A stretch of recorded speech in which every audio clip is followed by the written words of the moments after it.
Hello everybody and welcome back to the Legend of Undertale. My name's Cody. All that gives my life validation is explaining the Echo Flower. No one can know.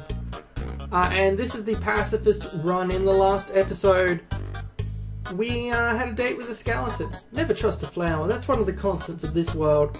So if you talk to the flower before you talk to him, you get a different response. But I forgot to do that first time, so I'm not sure exactly what it was. So what we've got here is, this is a box. You can put an item in or take an item out. Why would you though? Why, you can't use items when they're in the box? Sincerely, a box hater. So apparently there's some box hater out there who really doesn't like this box. But we need that box because we need to get our bicycles out from the box. And if we head over here, I think... Oh yeah, this is just the flower which says, I swore I saw something behind that rushing water. So I believe this is a clue. This is something I missed in my last playthrough. Because I was like, what rushing water? But I think what you do is you go through here and you find a tutu lying on the ground. You got the old tutu. It's actually it's an upgrade. It's an upgrade to my armor, but I'm not going to equip it right now. Because of reasons you'll see in this episode. This is our second run, so we're going to be smart about it this time. So, you might have seen that we have a shadow.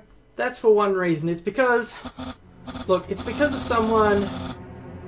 It's because of someone who's not very dying.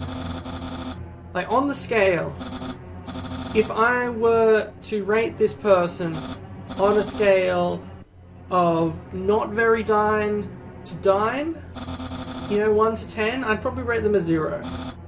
Like, they're not at all dying. And this person who's not very dying really loves shadows and really hates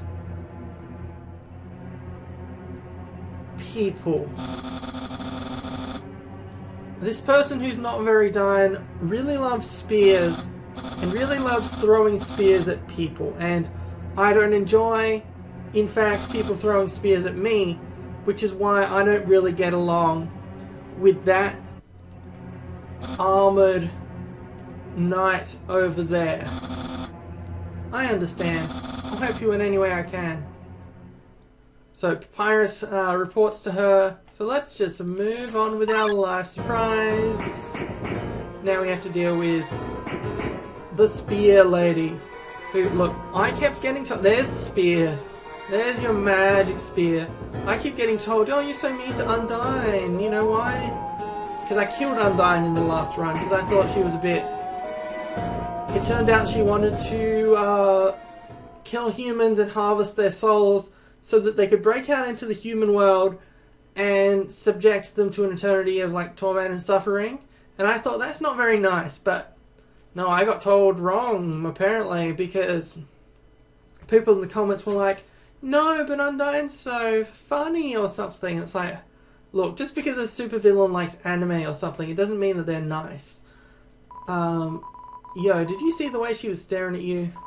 That was awesome. But yeah, look, I'll believe it when I see it. What did you do to get her attention? Haha. Come on, let's go watch her beat up some bad guys. So yeah, I've seen a few things. You may have guessed from the anime reference. I've seen a few things about Undyne that I know to expect coming up. So I know Undyne is a lot nicer in your Pacifist run. We're not going to end the episode here. And so I'm looking forward to this because the Undyne I met in my neutral run was not a nice person. In fact, they were kind of like... I had to stop them from harvesting my soul to open a portal to kill the human race. But, you know, maybe this is all going to turn around. And hello, Aaron. This is Aaron.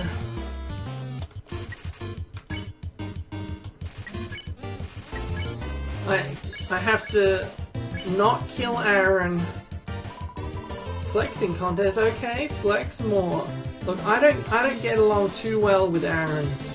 actually. I'm not an Aaron fan. But all we have to do is we have to keep flexing, we have to avoid his sweat, which he graciously sweats upon us. And we just have to keep flexing until he flexes himself out of the room. Goodbye, Aaron, I hope to never see you again. So what we're going to do here is, this gave me some pause the first time I tried to do, not paws as in cat paws. It didn't give me paws instead of hands, but it gave me. I got stuck here for a little while. What you have to do is you have to do this. This tells you if you press the bell, you can reset the flowers, and then this takes you. I think there's another way to do it too. Ring. Hello, this is Papyrus. How did I get this number? It was easy. I just dialed every number sequentially until I got yours. So, what are you wearing? I'm asking for a friend. She thought she saw you wearing a bandana. Is that true? Are you wearing a bandana? Yes, yes, of course, Papyrus. So you are wearing a bandana. Got it. Wink, wink. Have a nice day. So, what we got to do here, I didn't get this last time because I didn't know this old tutu existed because I didn't check behind the waterfall, is we've got to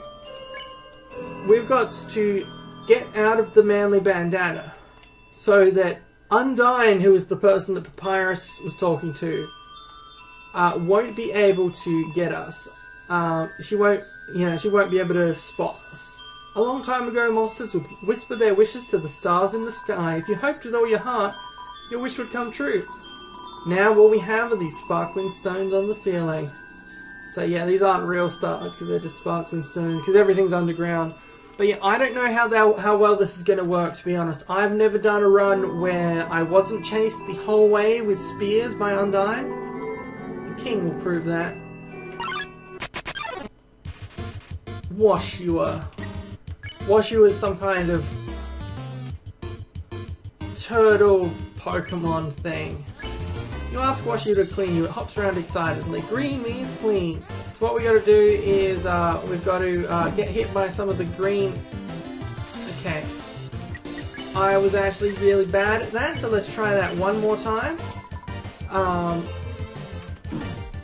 There we go. We just have to get hit by one of those green things, and it means that he'll consider us clean enough that he will let us go. Come on, sis, make a wish. I wish my sister and I will see the real stars someday. I don't know if it's explicitly mentioned at any point who the sis and the, whoever sis is talking to. Is it brother and sister? I don't remember who they are, but it's probably some people in this game. Seems my horoscope is the same as last week's. Yeah, well, that's because the joke is because all the stars are the same. So it says check the wall. What we got to do is check this wall, and it opens up, of course. And over here, ancient writing covers the walls. You can just make out the words: the war of humans and monsters. Why did the humans attack? Indeed, it seems that they had nothing to fear. Humans are unbelievably strong. It will take the soul of nearly every monster just to equal the power of a single human soul. But humans have one weakness. Ironically, it is the strength of their soul.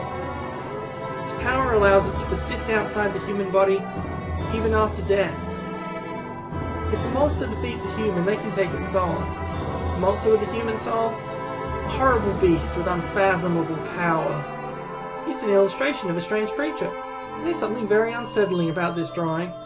Look, if it's anything as unsettling as the thing I met at the end of the last playthrough, which I think absorbed like a bunch of human souls, it is very unsettling indeed.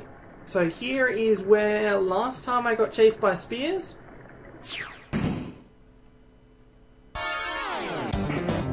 There she is again. I thought that I was clever.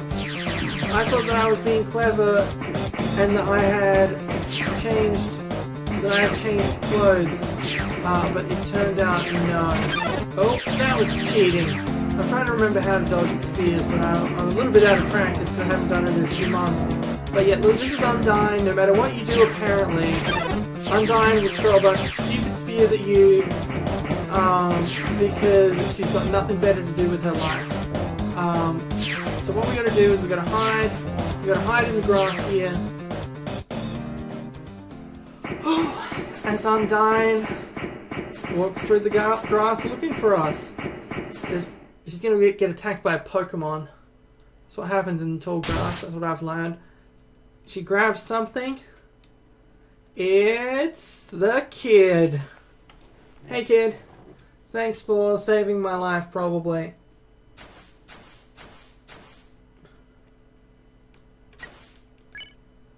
Yeah, I did change out of the bandana, right? Whatever. Alright, so let's just heal up a little bit there because I'm in a dangerous amount of health because I didn't dodge those spears very well. And as we exit out of here, hey, it's the kid again. Yo, did you see that? Undyne just touched me. I'm never washing my face ever again. Man, are you unlucky. If you were standing just a little bit to the left. Yo, don't worry, I'm sure we'll see her again. Yeah, so that kid is very helpful to us at this point in time. This cheese has been here so long a magical crystal has grown around it. It's stuck to the table. Squeak. Squeak. See, it's the squeak of the mouse. Knowing the mouse might one day extract the cheese from the mystical crystal, it fills you with determination. But we're not going to stop here because I'm trying to make my episodes a bit longer. Let's go for another, 5 minutes-ish. Get more done. I'm thinking about getting into the telescope business. It's normally 50,000 G. But since I know you can use it for free. How's about it? Use the telescope? So if we use the telescope, everything's red. And then we turn around, and we've got red on our eye, which confused me the first time because I couldn't figure out how I got a black eye. Use the box. I guess we'll put the manly bandana in the box, because, what else am I going to do with it? Then if we talk to this guy, what's a star? Can you touch it? Can you eat it? Can you kill it? Are you a star? No, Patrick. Okay, so what we got over here is... mayonnaise isn't a star either. I relocated my store, but there's still no customers. Fortunately, I thought of a solution. Punch cards. So, yeah, we can get a punch card, apparently. We'll get... yeah. We get one card. We can take the card, now we have a punch card. And now I'm actually full up on items and I need to go back to the box. The ancient glyphs have been painted over with a list of 21 different flavors. I think I took out the bandana again by accident. We'll save the nice cream for later, and I don't remember what the punch card is actually useful for apart from a joke. And so what we'll do is let's keep heading to the right where we find a duck. Why a duck? Your guess is as good as mine. And here we come to an area with really cool music. I mean, most of Undertale has really cool music, but I feel like it steps up the music in the second half of the game. Don't you have any wishes to make? Just one, but it's kind of stupid. Those are the best kinds of wishes. But not the best wishes, because that wasn't a very good season of Pokemon. Like, Iris was like the worst of all of them. It's actually Serene. Serena's the best. So if we go over here, it's a pair of ballet shoes. Will you take it? You got the ballet shoes. So this is an upgrade to... this is an upgrade to our weapon, which... we don't use weapons, but... we do want to match our Tutu. Which, unfortunately, they don't actually change your character design in here. That would be a neat little touch, but no. So what we're going to do now is, I guess, we'll head down here. Ring. Hello, this is Papyrus. Remember when I asked you about clothes? Well, a friend who wanted to know, her opinion of you is very motory. Oh, worry not, dear human. Papyrus would never betray me. I'm not a cruel person. I strive to be comforting and pleasant. Papyrus, he smells like the moon. So because of my hair and goodness, I told you were not wearing a bandana, even though you told me you were. Instead, I made something up. I told her you were wearing a dusty tutu. It pained me to tell such a bold-faced lie. I know you would never ever wear a dusty tutu, but your safety is more important than fashion. Dang, I just want to be friends with everyone. So it seems like no matter what you do get chased by Papyrus because you get chased by Undyne because Papyrus, his wanting to impress Undyne is, I guess, more important than his not wanting to sell us out. Let's call him. There's no response. Don't you have anything funny to say about this area, Papyrus? Over here? You hear a passing conversation. Don't say that. Come on. I promise I won't laugh. The music here is... it's where it starts to get at its best, I think. Power to take their souls. This is the power that the humans feared. I don't fear any powers anymore. Except for that one. Except for that power. The power of tentacles in the water. Hello. Hey, there. Noticed you were here. I'm Onion Sun here. You're visiting Waterfall, huh? It's great here, huh? You love it, huh? Yeah, me too. It's my big favorite. Even though the water's getting so shallow here, I have to sit down all the time, but hey, that's okay. It beats moving to the city and living in a crowded aquarium like all my friends did. Look, are you going to leave or are you going to cry? And the aquarium's full anyway, so even if I wanted to, that's okay though. That's okay though, you hear? Undyne's going to fix everything, you hear? I'm going to get out of here and live in the ocean. You hear? Yeah, I do hear you, actually, and I think it would be better if I heard you over somewhere else. That's the end of this room. I'll see you around. Have a good time. In Waterfall. Okay, yeah. Okay, Onion Sun, have the time of your life. And we meet Chiron. This is going to be a good thing to end the episode with. So what we got to do is, I guess, you wave your arms wildly. You're now vulnerable to electric attacks. I was trying to remember what all the things did. So what Chiron does is she hums very faintly. Tone deaf. She's too ashamed to sing her deadly song. So there's actually some funny stuff that happens here. We don't... oh, I walked into that. Chiron pretends to be a pop idol. So what we got to do is... what did humming do? You hum a sad song. Chiron follows your melody.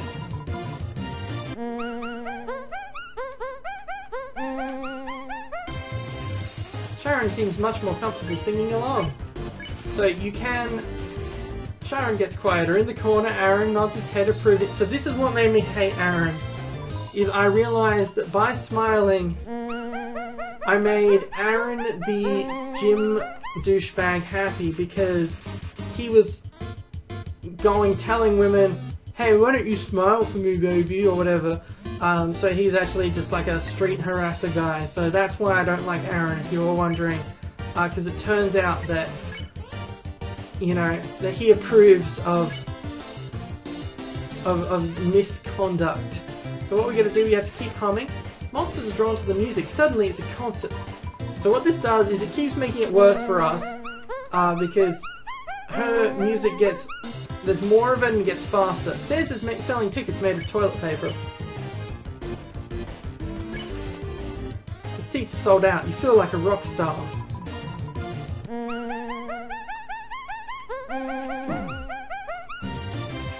Crowd tosses clothing. It's a storm of socks.